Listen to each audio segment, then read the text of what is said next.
Baik, di video kedua ini saya akan menjelaskan soal nomor 2, itu mengenai investasi sebuah usaha sebagai berikut dengan biaya awalnya 200 juta, pemasukan per tahun 100 juta, pengeluaran per tahunnya itu 50 juta, nilai sisa 60 juta mer 30%. Nah, ditanyanya itu analisa kelayakan investasi dari NPV IRR B per C.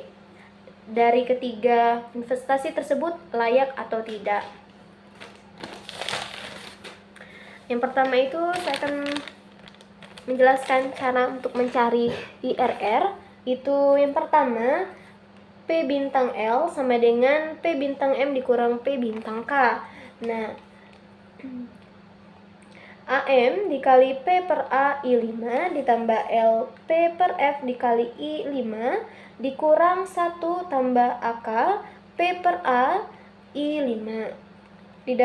Kemudian sama dengan AM dikurang AK dikali P per A I5 ditambah L kali P per F I5 dikurang 1 sama dengan 100 dikurang 50 dikali P per A I5 ditambah 60 dikali P per F I5 dikurang 200.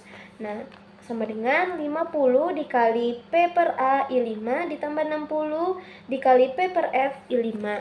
Di sini saya menggunakan untuk IRR saya menggunakan I 0%, I 10% dan I 20%. Yang pertama itu untuk I 0%, P bintang L-nya didapatkan 350 juta. Kemudian dikarenakan hasilnya masih positif, itu maka dilanjutkan mencari IRR dengan I 10%. Didapatkan hasil masih positif dengan 26,804.000. Itu masih nilainya masih positif. Kemudian dicarilah sampai I 20% untuk mencari nilai negatif.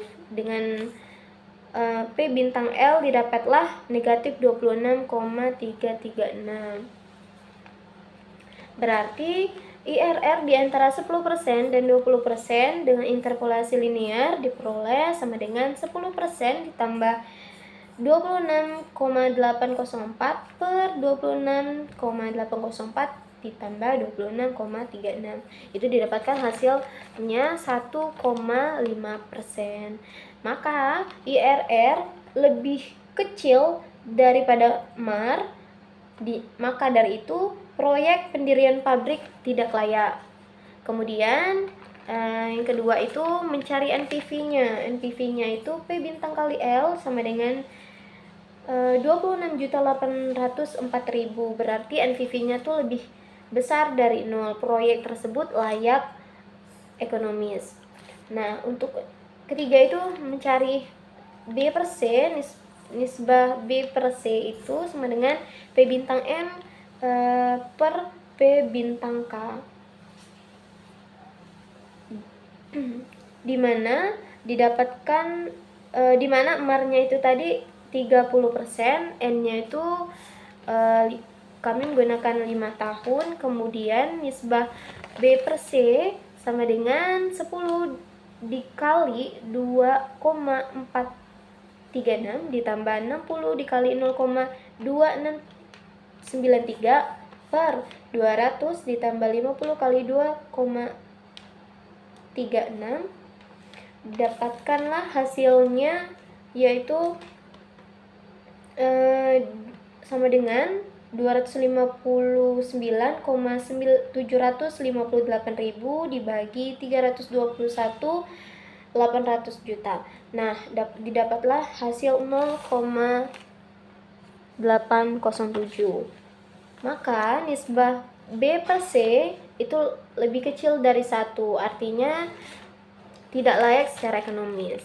Mungkin itu saja video penjelasan soal nomor 2 dari saya. Saya ucapkan terima kasih. Wassalamualaikum warahmatullahi wabarakatuh.